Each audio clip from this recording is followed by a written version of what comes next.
Hey guys, it is Jess with Watch Kitty Shrink, and I'm doing my 6-month post-op update. For one thing, I already did this earlier in the week and I didn't like it. It was like 35 minutes long, so I'm going to try to get the same information across without taking up your entire lives.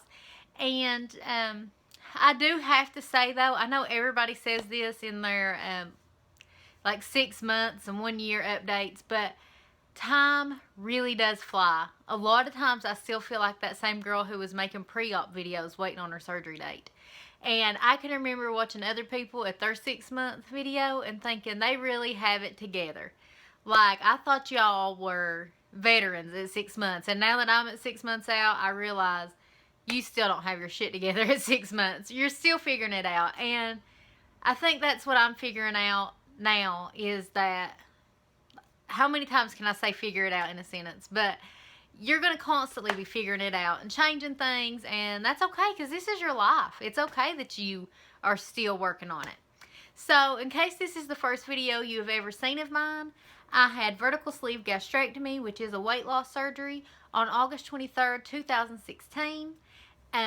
Today is February 23rd, 2016. Okay, today's really the 22nd, but I'm not planning on uploading this until the 23rd. So it's been exactly 6 months.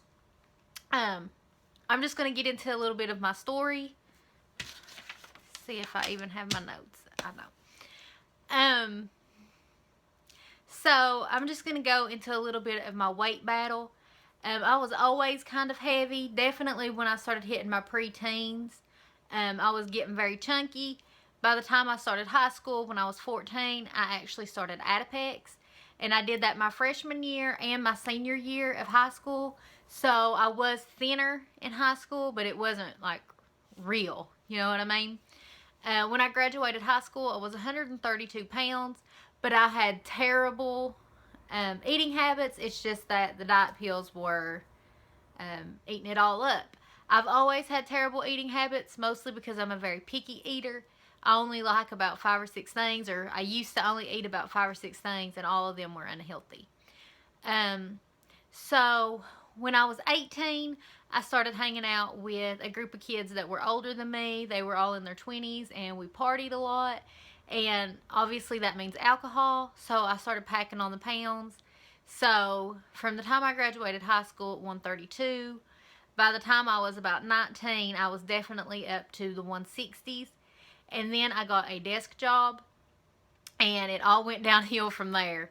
So I got that job a few days shy of my 19th birthday, and by my 21st birthday, I was like 230, and by my 22nd birthday, I was 265. And I'll always remember that because I freaked out. So for a few years, I basically bounced between 240 and 265. And really 240 only one time because I had done Weight Watchers and got down to 240, but I gained it all right back. So basically, I stayed between 250 and 265. Well, then 2015 and the first part of 2016 happened. Those were the worst years of my life. I'm just going to try to talk about them really fast so that I don't get emotional and take up forever. First, at the beginning of 2015, I lost my cat, Mister. You can see him, his picture on that pillow behind me. I got him when I was 7 years old, and I had him for 21 years. So, that was the hardest thing I'd ever went through. He was the first person or thing that I had lost that was very, very close to me. So that was really bad. And then later on and if anybody out there says, well, it's just a pet, I might punch you in the face, because anybody who's had a pet that they've loved that long knows it's just a member of your family too. And then at the end of September, I lost 2 uncles within a week of each other. I lost my dad's brother, my Uncle Greg, and 5 days later, my dad's best friend, been his best friend my whole life, so he just was like another uncle to me. I lost him. And then a few months later, at the beginning of 2016, my mama was diagnosed with breast and lung cancer. And it just kind of felt like the world had stopped turning, and like I was just living this terrible nightmare that I couldn't get through. So basically I used food to cope with it because I've always been scared about trying not really trying. I don't want to try them, but like to stay away from substances like drugs and stuff like that, because that particular addiction runs in my family. So I used food as my addiction, and that's what I used to cope, and that's exactly what I needed at the time. But cut to April of 2016 when I hit my highest weight ever, which was 285 pounds. Just for reference, I'm 5 foot tall. So that happened in April, the beginning part of April. And to make a long story short, by the end of April, I had my first appointment with my surgeon. It was also 285 pounds. That was in April, I think it was April 28th, 2016. I'm a self-pay patient, so I did not have like a 6-month wait for my insurance, but my surgeon is very busy, so it was just a 4-month wait in general. They put me on a low-carb diet right away. They said anything under 50 carbs. I started right then doing under 30 carbs. So if you know me now, you know that I do the keto diet, which is under 20 carbs, and a lot of people will ask me how I adjusted to that. I'm actually very good at low carb simply because I've been doing it almost a year now. That's what they started me on in my surgeon's office. So cutting out 10 carbs and going to 20 for keto wasn't really that big of a deal. But anyway, in between that time, I did have to do a month-long liquid diet, 2 weeks before my surgery, 2 weeks after.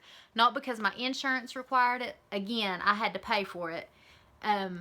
It's just my surgeon's requirement. So, in those 4 months, I lost 30 pounds, and that was with my low carb. I personally did do food funerals, but I made sure to do them and then get right back on track. Diets have never worked for me, so I'm very surprised that the low carb did, but it did. As far as what I paid for my surgery, I'm very lucky in that I do have insurance through where I work, but it doesn't cover any kind of obesity help. It was $10,500 to do the surgery, and then $200 per consult, so it ended up being about $12,000, and I'm very blessed to say that my parents paid for that for me without even like a question. Like, they didn't question it. They were so happy that I was taking control of my life and doing something to make me happy, and they wanted to see me happy. So it wasn't even like I had to ask them. They offered. When I told them, I was like, my insurance doesn't cover it. It's going to be $12,000. Done. They paid for it. I'm very lucky in that. So since then, I have lost a total of 108 pounds. I currently weigh 177 point. That's what I was looking for. I did my measurements and all that. I'm going to have to make 2 videos. I currently weigh 177.6, I think. In April of 2016, I was a size 26 dress. I'm now a size 12. Let's see what I had on here to talk about. I just had to mention this really quick. A lot of people ask me if, like, say certain surgeries compared to this. I have no idea. VSG is the only surgery I've ever had. I was terrified when I went in because I didn't know what to expect. Personally, I had a great experience. I had some nausea when I woke up. I did not have any pain, not even gas pain. But don't take that as the gospel. Every single human body is different, so you're going to react differently. But no, I've had a fine time from surgery. Okay, so I was going to show you all my scars since it's been 6 months. So the first scar I'm going to show you, if you can, I don't know if you can really see it that great because I have these fluorescent lights on, but right there on my thumb, the nurse in pre-op, she gave me my IV in my right thumb. And we're going to get a little TMI, but I'm doing this because I have pre-op nurses that watch me. Girls, don't give a girl an IV in her thumb on her dominant hand, because every time I went to pee and then I would wipe, that IV would dig even further down. And you can't see it really great because of those lights, but that's actually my most noticeable scar. You can see it more than the ones on my belly. So I'm going to stand up and show you all the scars on my belly, what they look like after 6 months. I just have 3, and I have not used anything on them. I probably should be using something, but I haven't. So this is what your scars might look like if you don't like me, because I'm lazy. So, I don't know if I can.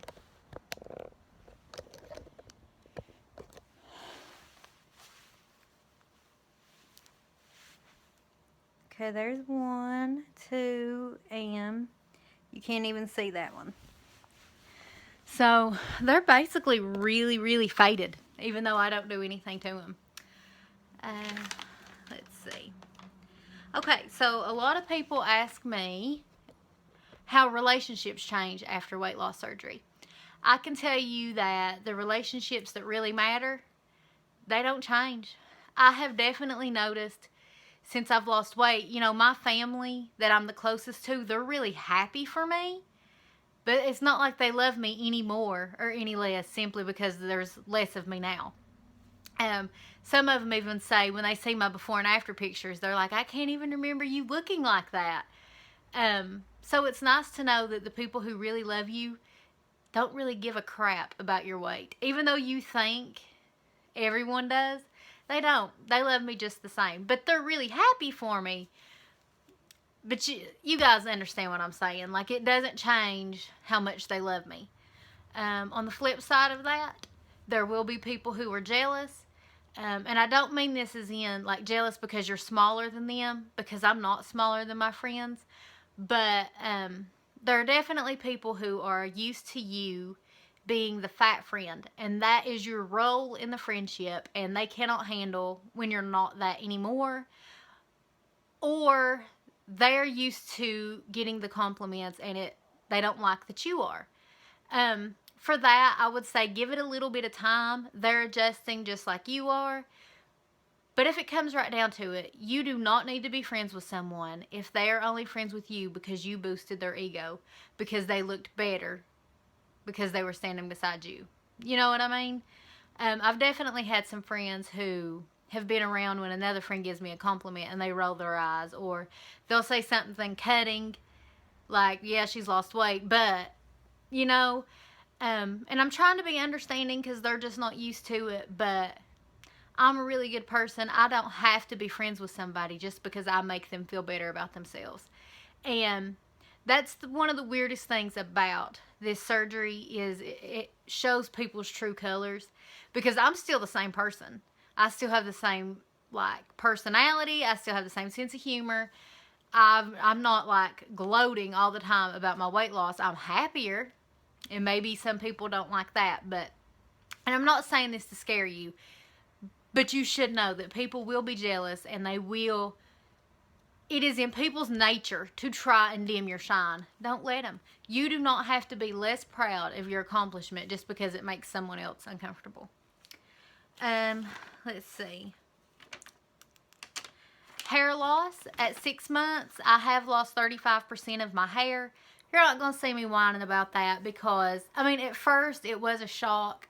But then I got to thinking about it. Last year, my mama lost every single strand of hair on her head fighting for her life. I still have plenty. Yeah, I've lost 35% of it. But, I mean, people lose their hair fighting for their lives, and I'm not going to whine about it just because I'm losing it because I want to lose weight. But I will say 35% is a lot of hair. It's just lucky that I also have a whole lot. But it's slowing down already.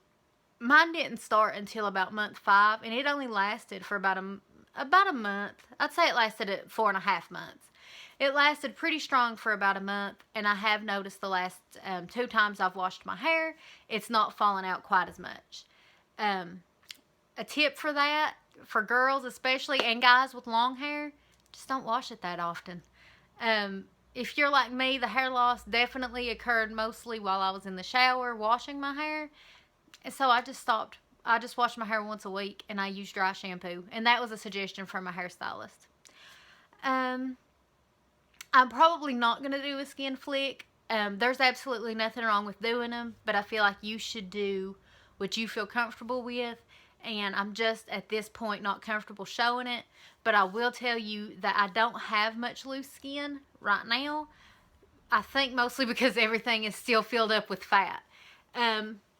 And people ask for the future, do I plan to do plastics? There's absolutely nothing wrong with plastics. I think for sure the only thing I'm strongly considering is, I can't say this right, penectomy. I can't say it, but it's where the skin on your lower stomach, like under your belly button. I think that one would be one I would strongly consider, mostly because my surgeon, my bariatric surgeon, does that, and I'm very comfortable with her. At this point, I'm not that uncomfortable with my legs and my arms to say that I would do plastic surgery on them. I would do a breast lift and implants, because, not to be TMI, but there's nothing to my boobs anymore. Just loose skin and a really good push-up bra. So that would be what I would consider, but that's way far in the future. Like I said, I had to pay $12,000 just for this surgery. So it would be something I'd have to consider. And this all might change. By the time I get down to gold, my arms might be solid flab and I might just be freaking out about them. But right now, the only thing I'm not crazy about is the lower stomach. As far as what I eat in a day 6 months out, my last video was a detailed video of that. I eat about 750 calories a day. I do participate in the keto diet, so I do less than 20 carbs. Try to keep my fat kind of high, and my protein, I always try to get anywhere between 60 and 90 grams, simply because I am a weight loss surgery patient. So, yeah, I've just kind of thrown this together because I didn't want to make it too long. Number one, I don't want to jeopardize all y'all's time. Number two, my internet is so slow, it takes forever to upload a long video. So, the one thing I wanted to say is that it is 6 months since I had my surgery, and it feels like 6 months of my new life. 6 months of finally being me. I never thought I could be this happy. I have so much energy now. I am capable of so many more things. I am not so self-conscious every step that I take. I would absolutely do this all over again. If they told me that I had to be sleeved once a month to achieve these kind of results, I would do it. So if you're pre-op and you're watching this to see if it's worth it, it totally is. Just do it. That's the best advice I can give. I wish I would have done this at 23. That's my only regret, is not doing it sooner. So I'm going to include some pictures in this. A lot of them you've probably already seen if you're a subscriber of mine, because I just did some when I lost 100 pounds, but I'll include some new ones, and I'll attach those here. And I love you guys so much, and I'll see you in just a few days for my weekly update.